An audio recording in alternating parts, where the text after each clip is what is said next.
రాబోయే అద్దంకి మున్సిపల్ ఎన్నికల్లో వైసీపీ సత్తా చాటాలని 5 ఏళ్లు కౌన్సిలర్లుగా మీరు చేసిన అభివృద్ధి మంచి ప్రజల్లో ఉంది అని,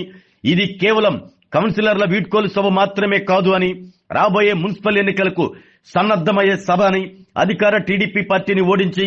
అద్దంకి మున్సిపాలిటీని వైసీపీ కైవసం చేసుకోవాలని, మున్సిపల్ ఎన్నికల విజయం అనంతరం అద్దంకి 100 పడకల ఆసుపత్రి తీసుకొచ్చేలా కృషి చేస్తానని, ప్రభుత్వం నుండి సహకారం అందకపోయినా సొంత నిధులతో 100 పడకల ఆసుపత్రి నిర్మిస్తానని అద్దంకి వైసీపీ ఇన్ఛార్జ్ చింతలపూడి అశోక్ కుమార్ అన్నారు. అద్దంకి మండలం సింగరకొండలోని వేమారెడ్డి సేవా సమితి నందు పట్టణ వైఎస్ఆర్సీపీ ప్రభ